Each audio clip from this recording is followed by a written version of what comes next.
네, 오늘은 산상보험 24번째 보물을 하늘에 쌓는 방법에 대해서 알아보려고 합니다. 예수님께서는 이 땅에 살면서 하늘에 쌓는 이 방법을 정말 우리한테 깨우쳐 주고 싶으셨고요. 사도 바울 형제도 저희한테 알려주고 싶어 하셨습니다. 그래야지만 하늘에 저희가 갈 소망이 생기기 때문에 그렇습니다. 자, 오늘은 마태복음 6장 19절입니다. 너희를 위하여 보물을 땅에 쌓아두지 말라. 거기는 좀과 동록이 하며 도적이 구멍을 뚫고 도둑질하느니라. 오직 너희를 위하여 보물을 하늘에 쌓아두라. 저기는 좀이나 동록이 해하지 못하며 도적이 구멍을 뚫지도 못하고 도적질도 못하느니라. 내 보물 있는 그곳에는 내 마음도 있느니라. 네, 오늘 보면요, 너희를 위하여 보물을 땅에 쌓아놓지 말고 하늘에 쌓아놓으래요. 지금 뭐라고 말씀하셨냐면 너희를 위하여, 그래서 각자를 위해서 보물을 하늘에 쌓아놓으라고 하셨는데, 이게 어떤 이야기인지 한번 보도록 할게요. 너희를 위하여 보물이라는 이 단어가 보통 원어로는 금고 창고라고 합니다. 그래서 우리가 마음의 창고에 무엇을 쌓아놓을 거냐, 우리가 땅에 있는 걸 마음의 창고에 쌓아놓을 거냐, 아니면 하늘에 있는 곳으로 마음의 창고에 쌓아놓을 거냐, 이 이야기를 하고 있는 거예요. 그래서 보면 마태복음 12장 35절에 이렇게 나옵니다. 선한 사람은 그 쌓은 선에서 선한 것을 내고 악한 사람은 그 쌓은 악에서 악한 것을 내느니라. 네, 여기에서 사타라고 하는 것이 보물하고 같은 뜻이에요. 사타라는 단어가. 그럼 이걸 원어로 쓰면은 이런 거죠. 선한 사람은 그 선한 마음의 곳간에서 선한 것을 내고, 악한 사람은 그 악한 마음의 곳간에서 악한 것을 내느니라. 그래서 우리가 곳간 안에 지금 무엇을 채우고 있느냐에 따라서 입으로 나온다는 거예요. 그래서 지금 곳간 안에 내가 오늘 어떤 형제라 자매를 비방했다, 아니면 판단을 했다, 그러면 내 곳간 안에는 그 판단의 마음이 가득 차여 있는 것이 입으로 나왔다는 거예요. 이게 입으로 나왔다는 건 결과치라는 거예요. 곳간 안에 무엇이 들어가 있는가. 그래서 마음이 창고에 비유되어 쌓은 지식과 경험과 개발된 태도와 감정, 이걸 품성이라고 해요. 우리 품성 안에 지금 우리 곳간 안에 어떤 품성이 들어가 있는지, 그리고 이거는 유사시에 계속 나온다는 거예요. 유사시. 내가 평상시에는 잔잔할 때는 그냥 좋은 말만 나오다가 어떤 위급할 때, 그리고 나를 건드릴 땐 이 곳간에서 나온 그것이 쌓여있는 것이 나온다는 거예요. 그래서 우리가 정말 매 순간 예수님의 품성으로 이 곳간을 채우라고 지금 말씀을 하고 계십니다. 그것이 천국 백성이 해야 될 일이라는 거예요. 그래서 쌓아두지 말라, 이것은 원어로는요, 쌓아두는 습관을 갖지 말라. 그래서 지금 습관이라고 이야기해요. 습관. 그래서 우리는 평상시 습관에서 하늘의 언어로서 이야기하고 하늘의 이야기를 하라는 거예요. 땅의 이야기를 하지 말라는 거예요. 이 곳간에서 그렇게 쌓으라는 거죠. 누가복음 12장 21절에는 이걸 다른 말로 이렇게 써놨습니다. 자기를 위하여 재물을 쌓아두고 하나님께 대하여 부여치 못한 자가 이와 같으니라. 네, 여기에서 보물을 땅에 쌓아두는 건 뭐냐면 자기를 위하여, 자기의 유익을 위해서 하는 모든 것은 자기 땅에다가, 이 곳간에다가 쌓는 거예요. 자기 유익을 구하는 모든 것, 이걸 우리가 생각을 해야 되는데요, 여기서 보면 자기를 위하여 재물을 쌓아두고 하나님께 대하여 부요치 못한 자가 이와 같으니라. 그래서 세상 재물이나 또 재능을 자기를 위해서만 사용한다면 그거는 하늘에 쌓아놓는 것이 아니라고 지금 이야기를 하고 있습니다. 하나님에 대한 불신 때문에 재물을 모으고 있어요. 저희가 우리의 미래에 대한 불안감 때문에 재물을 모으고 있죠. 이거는 하나님을 믿지 못하는 마음의 표현이라는 거죠. 내가 지금 무엇을 저축하고 그 다음에 보험을 들고 이런 거는 하나님을 못 믿고 있기 때문에 그래요. 한번 보겠습니다. 세상 재물을 수적하는 것은 일반적으로 안전에 대한 욕구 때문에 유발되며 따라서 미래에 대한 두려움과 불확실함을 반영한다. 예수는 천국 시민이 될 사람들에게 물질적 부의 소유는 근심에서 벗어나는 수단이기보다는 근심의 원천임을 지적한다. 그리스도인은 하나님께서 그의 필요를 아시고 그것들을 공급해 주실 것이라는 확신 때문에 생활의 필수품들에 대해 염려하지 않을 것이다. 그러나 바울이 지적한 것처럼 이것은 그리스도인이 자신과 가족의 필요를 공급하는 일에 나태해도 된다는 의미는 아니다. 네. 자, 그래서 버는 족속 그럼 다 쓰자. 지금 이 얘기를 하는 게 아니고요. 우리가 가족을 위해서 또 남을 위해서 돈을 모으거나 이걸 저축하는 건 굉장히 필요하다는 거예요. 그래서 바울 형제도 헌금을 할 때, 연보를 할 때는 너희가 계획적으로 해라. 그래서 매주 모아서 따로 모아서 이거를 성도를 위해서 쓰자. 이렇게 계획적으로 이야기를 했다라는 거예요. 그냥 마구잡이로 쓰라는 건 아니라는 거예요. 근데 그렇게 돈을 모으는 것이 나의 유익만을 위해서 모은다면 이거는 하늘에 쌓는 게 아니고 땅에 쌓는다는 거예요. 요거를 오늘 구체적으로 우리가 하나씩 공부해 보도록 할 겁니다. 오직 너희를 위하여 보물을 하늘에 쌓아두라. 하늘에 쌓는 방법은 뭐냐면 말라기서 3장 16절에 여호와를 경외하는 자와 그 이름을 존중히 생각하는 자를 위하여 여호와 앞에 있는 기념책에 기록하셨느니라. 그래서 하나님께서는 상을 주시기 위해서 기념책에 우리의 작은 선행을 다 기록하신다는 거예요. 이게 하늘에다 쌓는 내용이거든요. 한번 볼게요. 하나님의 기념책에는 의로운 행위가 빠짐이 없이 영원히 기록된다. 거기에는 유혹을 물리친 것, 악을 이긴 것, 부드러운 자비로 표현한 말이 모두 자세히 기록된다. 그리고 모든 희생적 행위와 그리스도를 위하여 받은 고난과 슬픔이 모두 기록된다. 네, 이 기념책 안에는 단순히 헌금을 많이 해서 기록되는 게 아니라는 거예요. 뭐가 다 들어가요? 의로운 행위. 의로운 행위라는 것은 그 안에 다 들어가는 거죠. 어려운 사람을 도와주는 것도 의로운 행위예요. 그리고 유혹을 물리치는 것, 악을 이긴 것. 그 다음에 자비로운 표현의 말. 어려운 힘들어하는 형제나 자매한테 따뜻한 말 한마디, 용기를 주는 말 한마디, 이런 것도 다 하나님께서 기록하신다는 거예요. 우리는 그런 게 필요해요. 세세한 거. 큰 것을 해서 누구한테 드러내는 게 아니고 정말 작은 거, 작은 말 한마디, 그리고 축복을 주는 말 한마디, 이런 것들이 하나님께서는 너무 귀중하게 생각하신다는 거예요. 자, 이 일을 인하여 나를 기억하옵소서. 내 하나님의 전과 그 모든 직무를 위하여 나의 행한 선한 일을 도말하지 마옵소서. 느헤미야가 이야기를 한 거예요. 하나님 성 건축할 때 내가 이렇게 희생한 거, 봉사한 거, 이거 좀 꼭 좀 기억해 주세요. 기념책에 우리가 하늘 일을 우리가 하고 있다라는 건 하나님께서 다른 사람은 기억 못해도 하나님은 기억하고 계시는구나. 우리는 항상 그걸 기억해야 된다는 거죠. 다른 사람이 좀 이걸 칭찬해주면 안 되나? 이 생각하지 말고 하나님을 알고 계신다. 이걸 생각하고 우리가 하늘 일을 해야 된다는 거예요. 자, 내 보물 있는 그곳에 내 마음도 있느니라. 볼게요. 사람은 자신이 가장 사랑하는 곳에 시간과 돈을 사용한다. 데이트를 하면 상대방을 위하여 돈을 사용하고 자식을 사랑하기 때문에 열심히 시간과 돈을 투자한다. 좋아하는 취미를 위해서도 사용한다. 네. 그래서 지금 내가 사용하는 시간과 돈이 어디에 지금 사용하고 있는지 이곳이 내가 지금 마음에 가 있는 곳이에요. 내가 마음에 가 있는 곳. 그래서 우리는 자식을 위해서 열심히 뼈 빠지게 일을 합니다. 자식을 사랑하기 때문에. 그게 내 마음에 가 있는 거야 지금. 그거보다 하나님한테 이걸 두라는 거야. 하나님한테. 그래서 우리가 보면 내 생각 틀에 이런 게 다 들어가 있어요. 재물도 모아야 되고 또 일이 너무 재밌어서 일 중독자도 있습니다. 저도 일이 너무 좋아서 일 중독자였습니다. 다른 게 하나도 안 들어오더라고요. 일이 너무 재밌는 거예요. 성취하는 그 성취감이.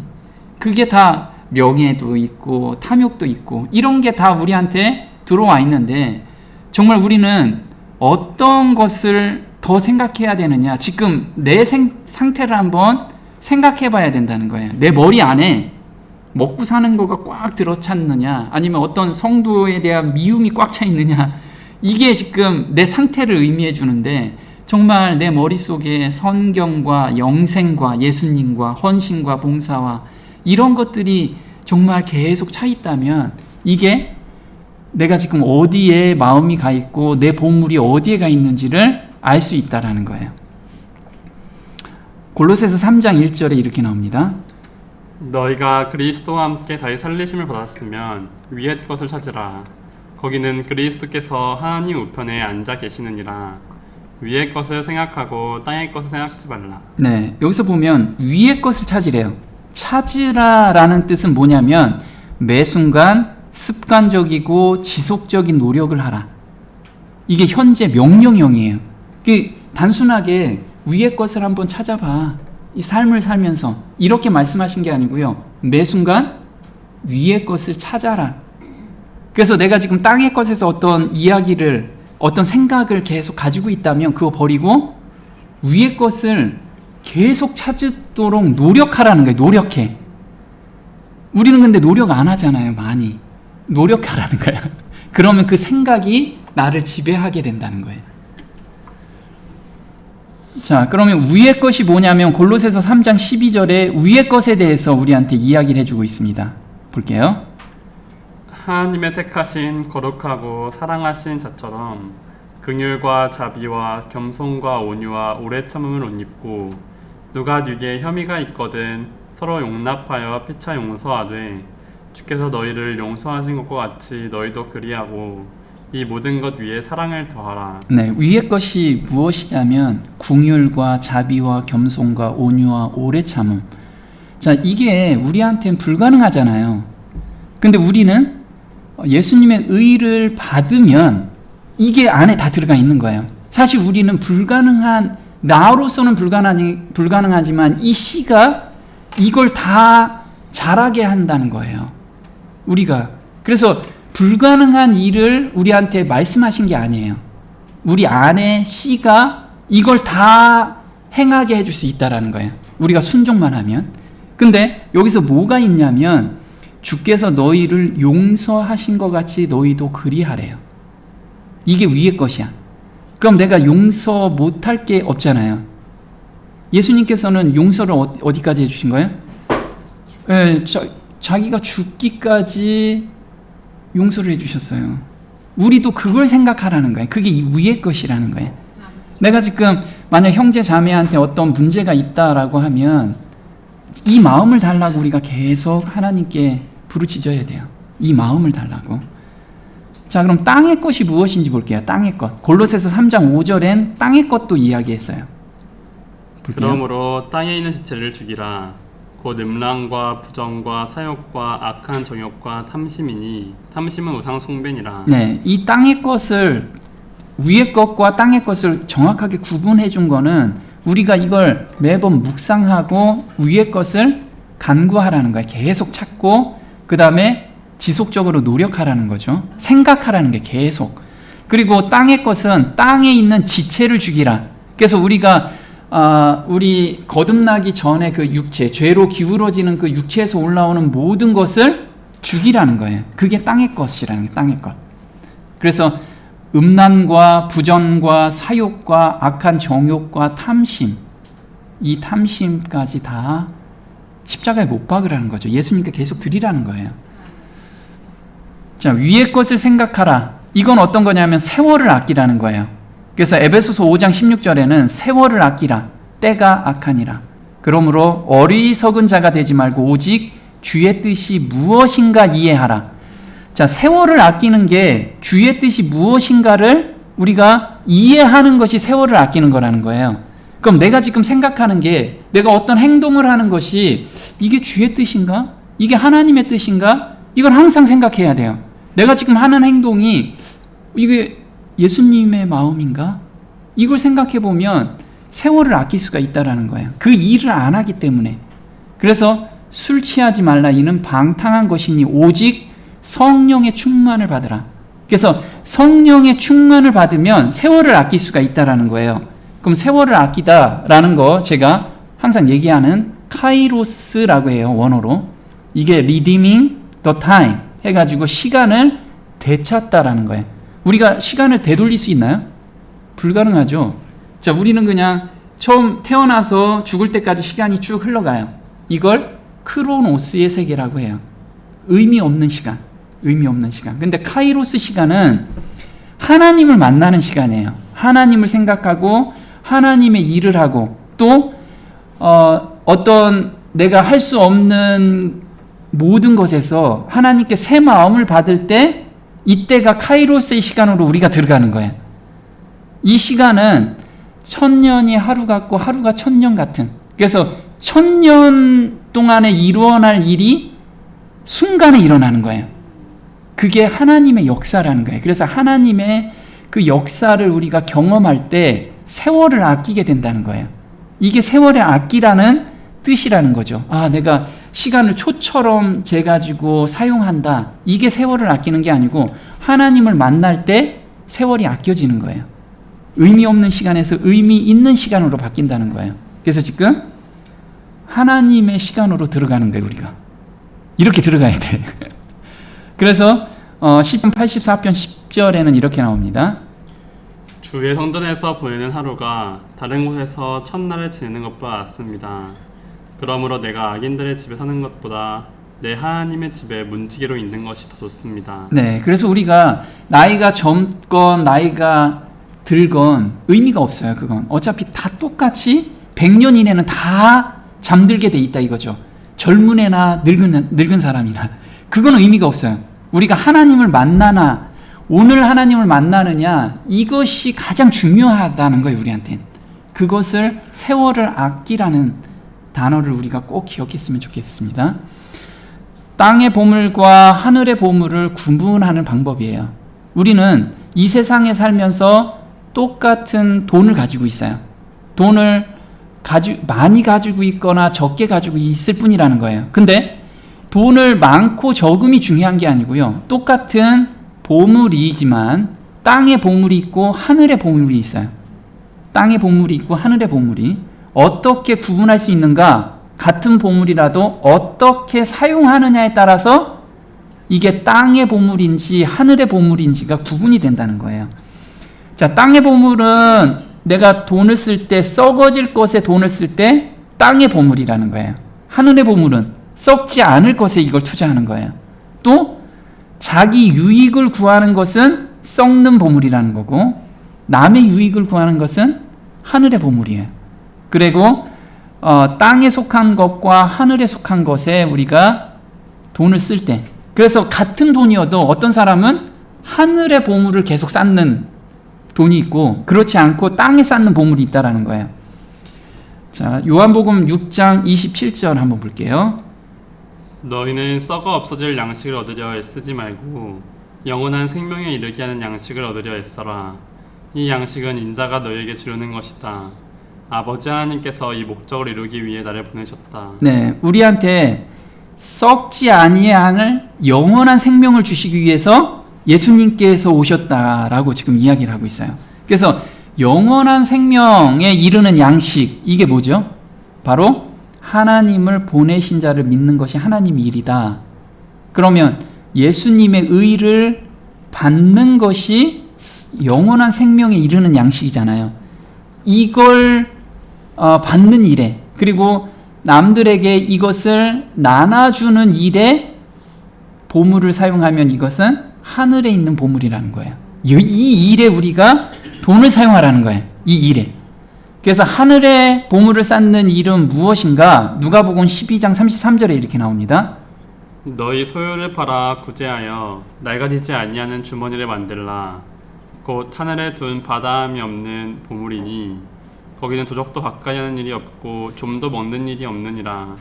너희 보물 있는 곳에는 너희 마음도 있으리라. 네, 너희 소유를 팔아 뭐 하래요? 구제해서 낡아지지 않는 주머니. 이게 하늘의 주머니죠.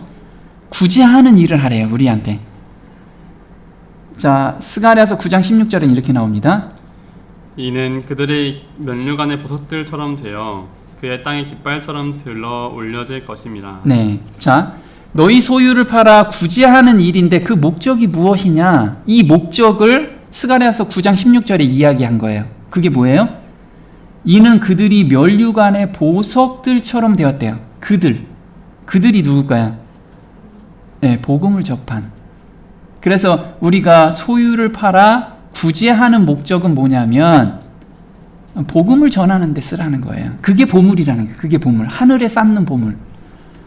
자, 이사야서 13장 12절에는 내가 사람을 정금보다 희속케 하며 오빌의 순금보다 희귀케 하리로다. 그래서 사람이 이렇게 귀중하다는 거예요. 구원받은 사람이. 그래서 우리가 이 땅에 있는 재물을 가지고 이렇게 구원받는 일에 사용하면 이게 하늘에 정말 쌓아놓는 보물이다. 이걸 지금 저희한테 알려주고 계세요. 한번 볼게요. 그리스도께서는 순결하고 완전한 상태에 있는 주님의 백성을 그분께서 겪으신 고난과 겸손과 사랑에 대한 보상으로 또한 그분의 영광에 더해진 보물로 보신다.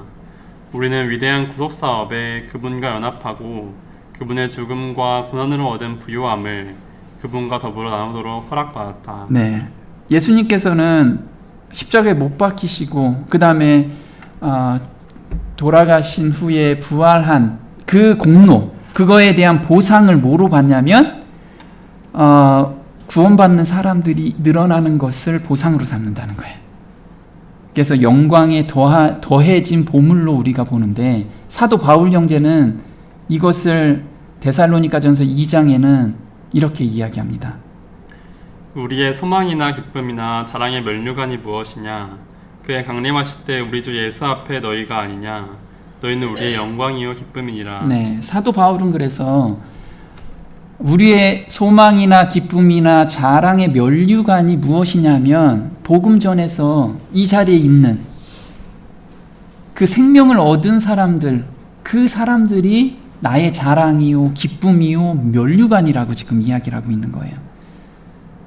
또 한번 볼게요. 그리스도께서는 우리에게 이 보물을 위하여 일하라고 강권하신다. 네, 잘 보시면 이 보물을 위하여 일하라고 말씀하신 게 아니고요. 강권하셔요. 이 일을 위해서 꼭 해라. 강하게 권한다는 거예요. 또 볼게요. 품성은 생애의 위대한 수확이다.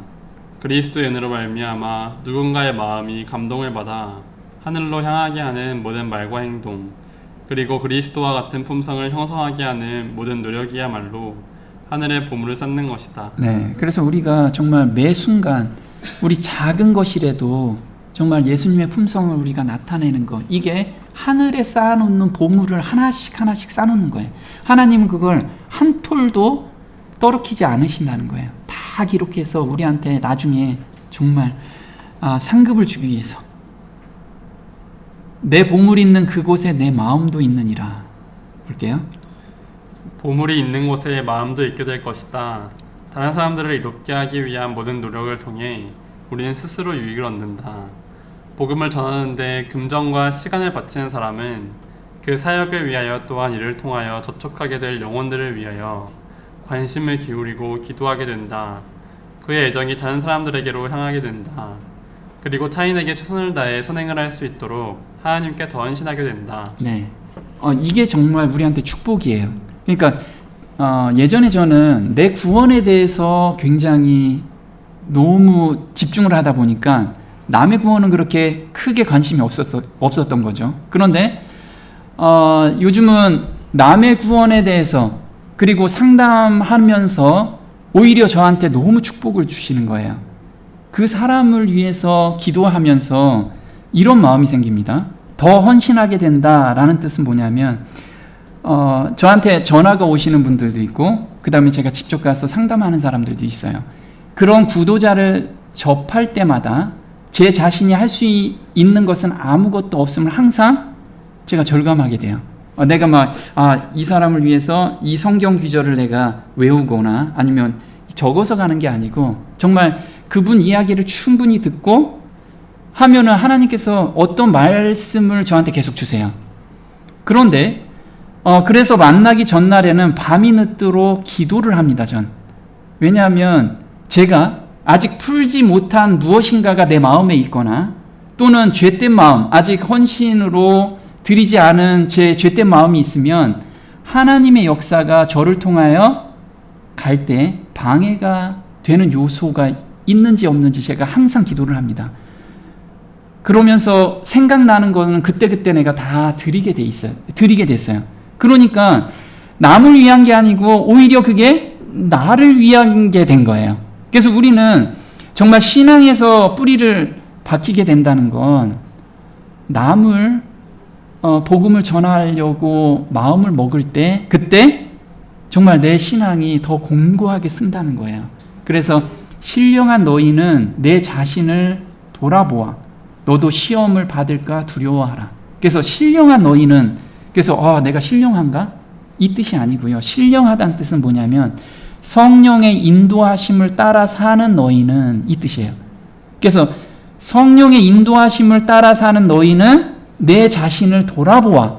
그래서 우리는 항상 자신을 돌아보고 그러며 하나님께서 내 입을 통해서 역사하는 것을 보게 돼요. 경험하게 된다는 거예요. 그래서 이게 구도자를 만나는 것이 나한테 너무나 큰 축복이구나 이것을 경험하게 됩니다. 세상 일을 열심히 하고 그 일을 통해서 복음을 전하라고 지금 저희한테 이야기하고 있어요. 우리는 복음 전하는데 그럼 먹고 사는 거 다 팽겨치고 내가 복음만 전하겠습니다. 물론 그런 사명을 띈 사람도 있어요. 근데 대다수는 일 가운데서 복음을 전하라고 바울 형제가 저희한테 권면하고 있습니다. 데살로니가후서 3장 8절에 이렇게 나옵니다.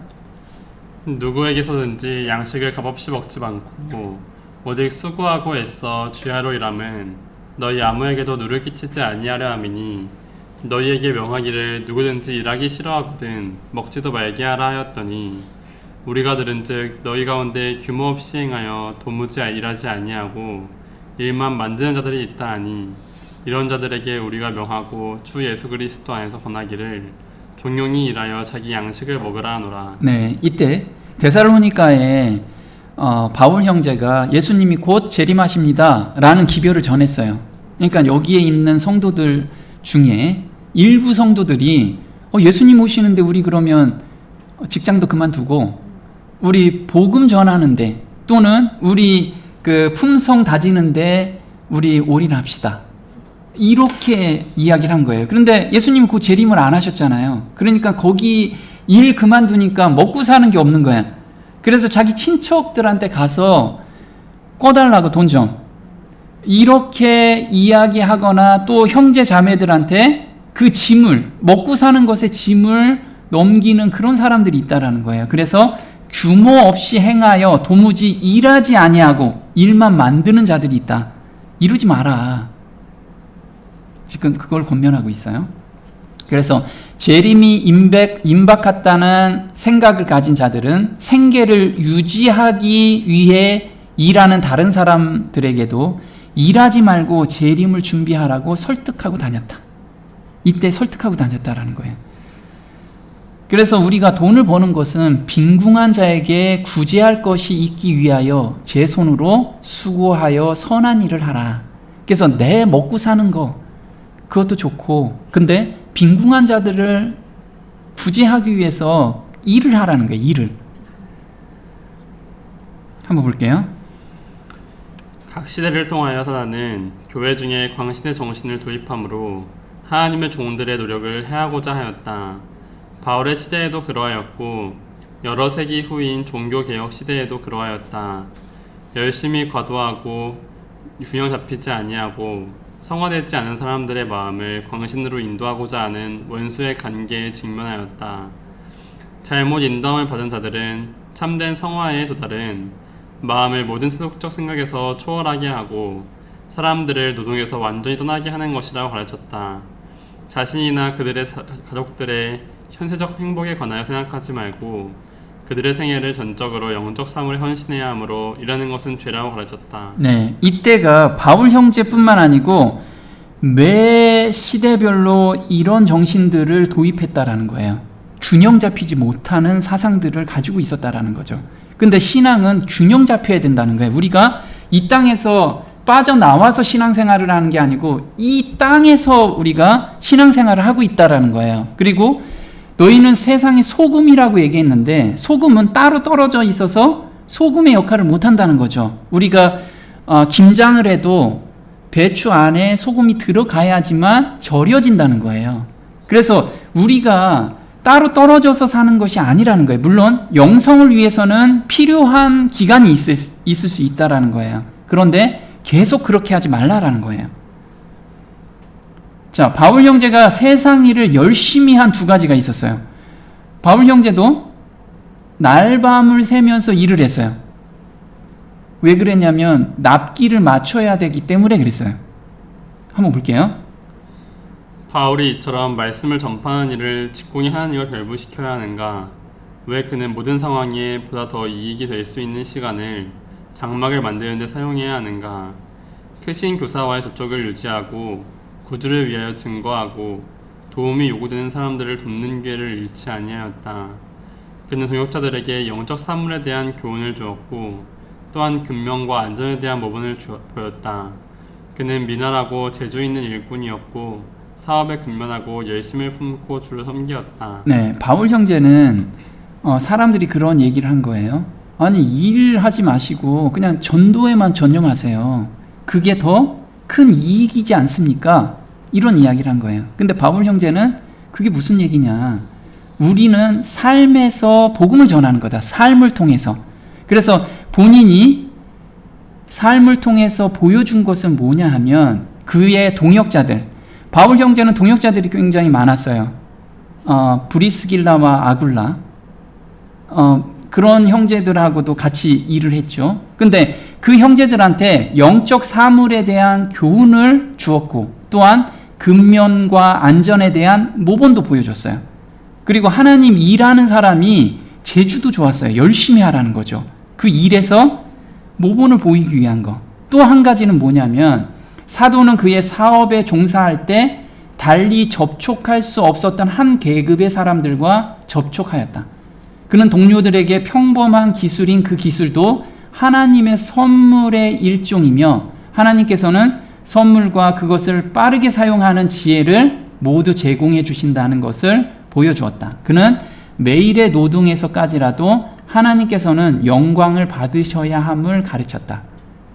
그래서 보면 바울 형제가 복음만 전했다면 만날 수 없는 사람도 사업을 통해서 만나는 사람들이 있다는 거죠. 그 사람들한테도 복음을 전할 수 있는 기회가 만들어졌다는 거예요. 그래서 바울 형제가 가지고 있는 기술이나 오늘의 삶도 하나님께서 주신 삶이라고 그걸 감사함으로 받으면 거기에서 하나님의 영광이 드러난다는 거죠. 우리는 이 두 가지를 바울 형제가 우리한테 알려주시고 싶었던 거예요. 한번 볼게요. 우리는 모든 의무를 비록 그것들이 아무리 비천해 보일지라도 하나님의 사업의 일부로서 신성한 것으로 여겨야 한다. 우리는 매일 다음과 같이 기도드려야 한다.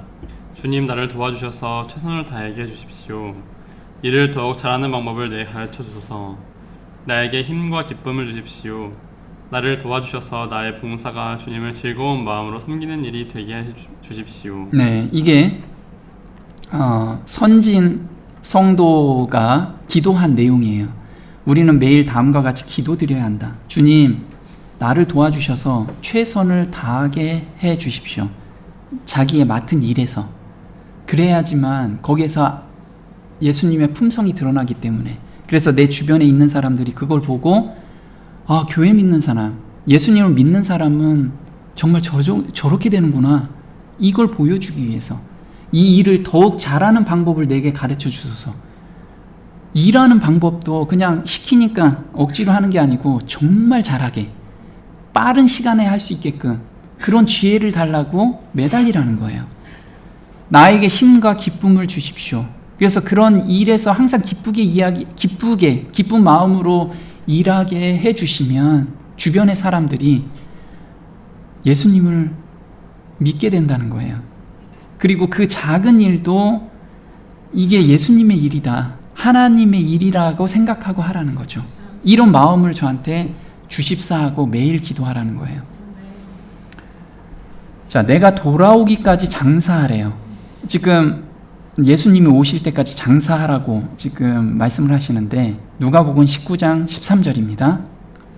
그 종 열을 불러 은 열 문화를 주며 이르되 내가 돌아오기까지 장사하라 하니라. 그 첫째가 나와 가로되 주여 주의 한 문화로 열 문화를 남겼나이다. 주인이 이르되 잘하였다 착한 종이여 내가 지극히 작은 것에 충성하였으니 열 골 권세를 차지하라 하고. 네, 지금 주인이 오기까지 종들한테 장사를 하라는데 열 문화를 줬어요. 그럼 종 10명에게 열 문화를 줬기 때문에 한 종에게는 한 문화씩 줬어요. 장사 미천을. 한 문화는 그렇게 큰 돈이 아니에요. 한 문화는 100일의 노동 임금이에요. 100일에. 우리 요즘 하루 일해서 10만 원이라고 치면 100일이면 얼마죠? 1000만 원? 네, 1000만 원밖에 안 줬어요. 너무 작게 줬잖아요. 그런데 이걸 가지고 장사하래요. 누가 오기까지? 예수님이 재림할 때까지 장사하래요.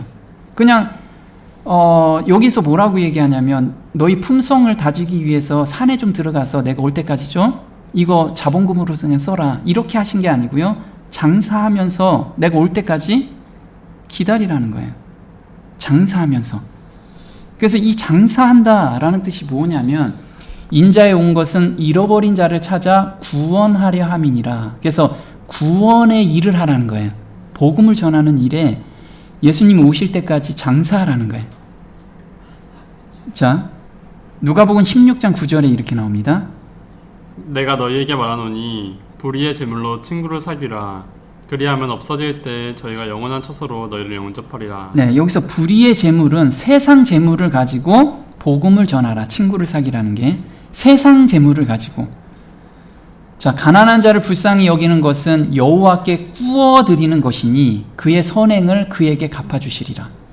보면 하나님께서 야 내가 나한테 좀 구워줘. 이게 뭐예요? 가난한 자를 불쌍히 여기는 거. 무엇 때문에 불쌍히 여겨요?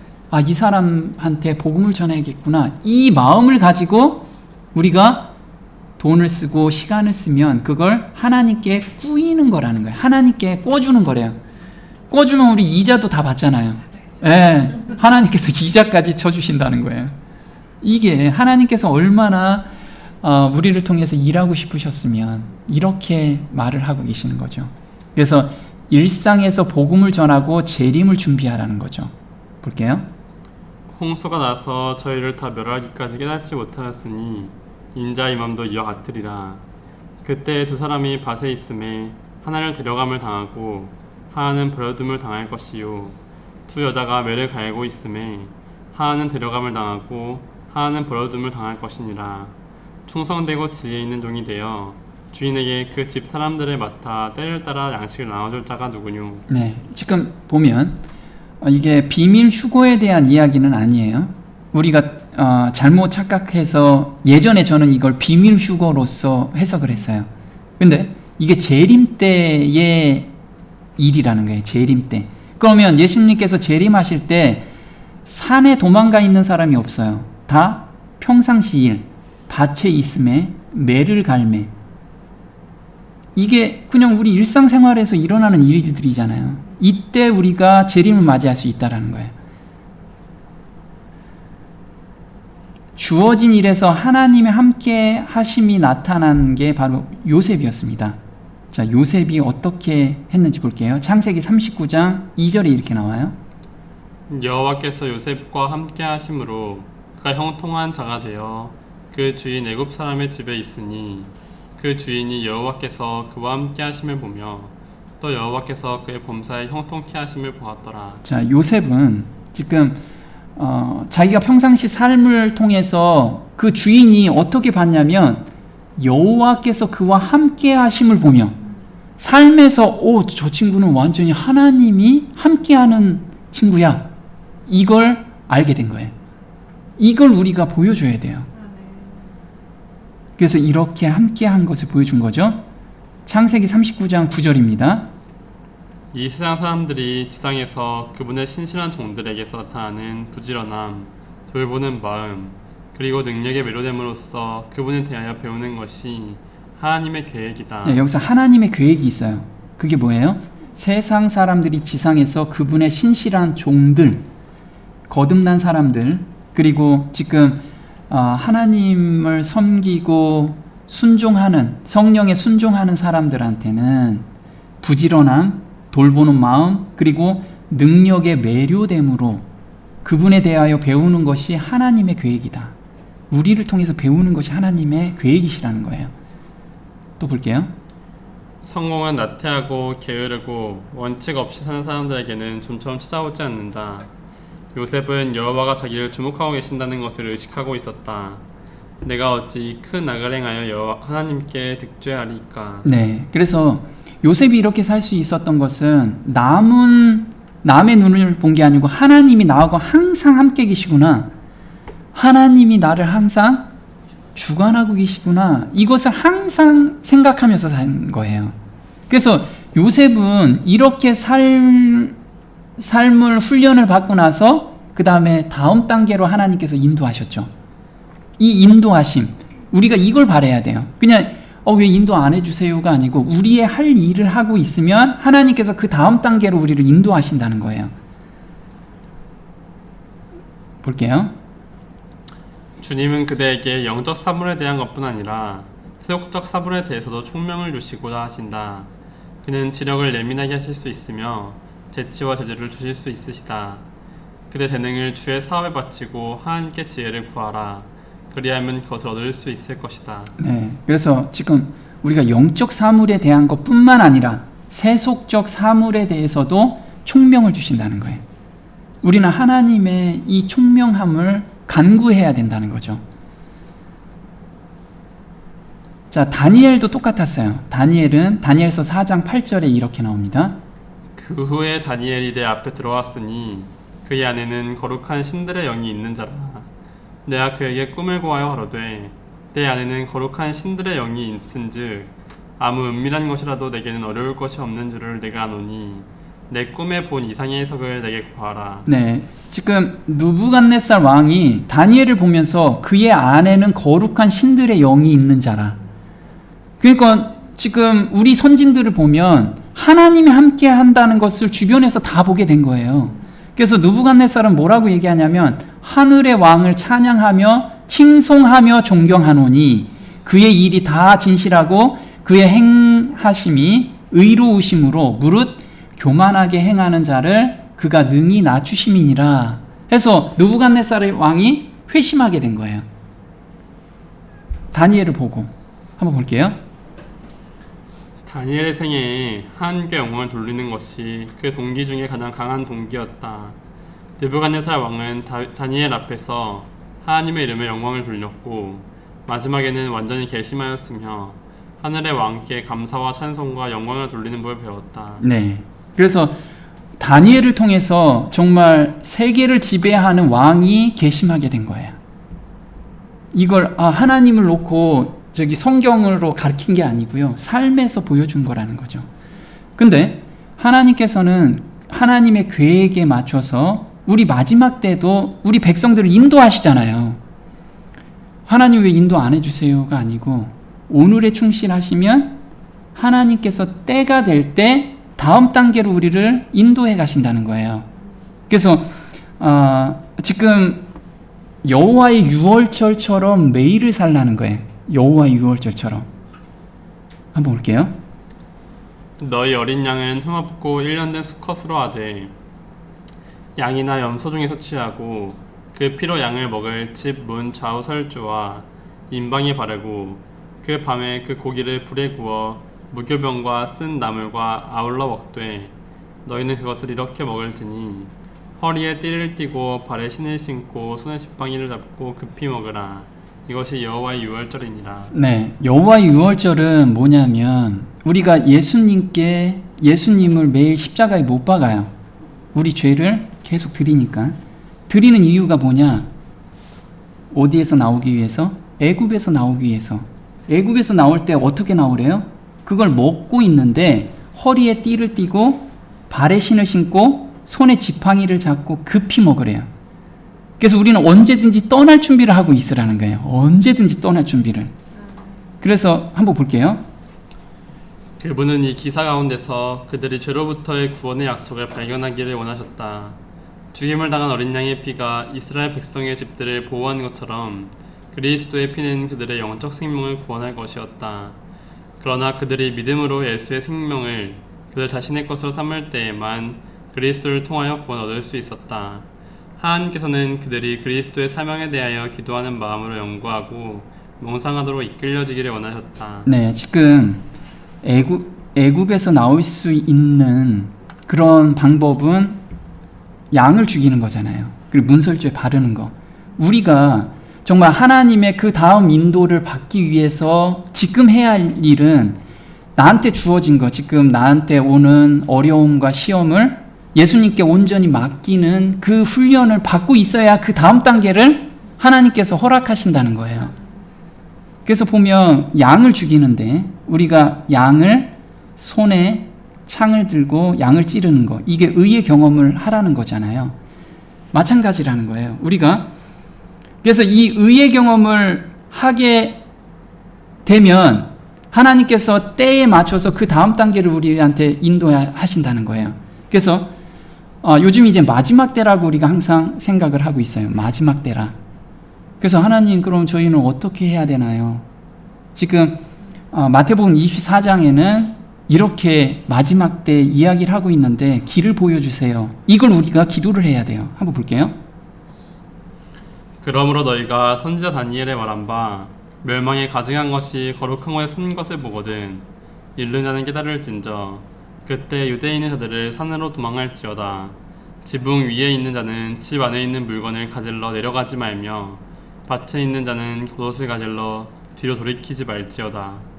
지금 보면 멸망에 가증한 것이 거룩한 곳에 선 것을 보거든 어떻게 하래요? 산으로 도망하는데 어떻게 도망가냐면 이렇게 도망가래요.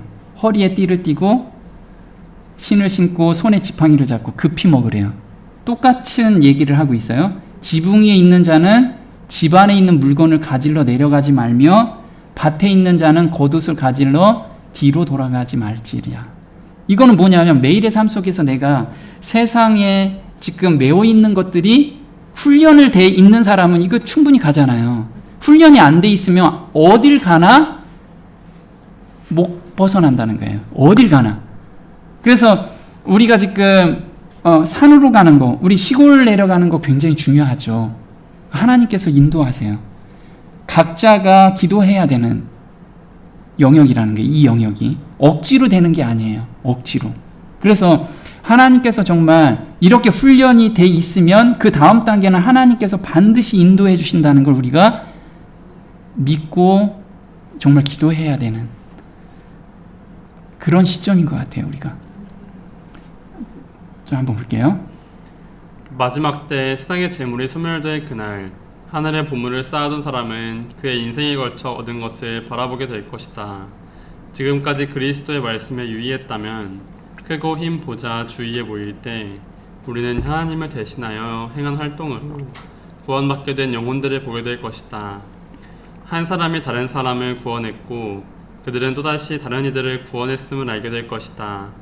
우리가 노력한 결과로 안식의 항구에 이르게 된 수많은 무리가 예수의 발 아래 그들의 면류관을 내려놓고 세세 무궁토록 주님을 찬양할 것이다. 그리스도를 위하여 일한 자들이 구속을 받아 구주의 영광에 참여하게 된 이 사람들을 얼마나 큰 기쁨으로 바라보겠는가.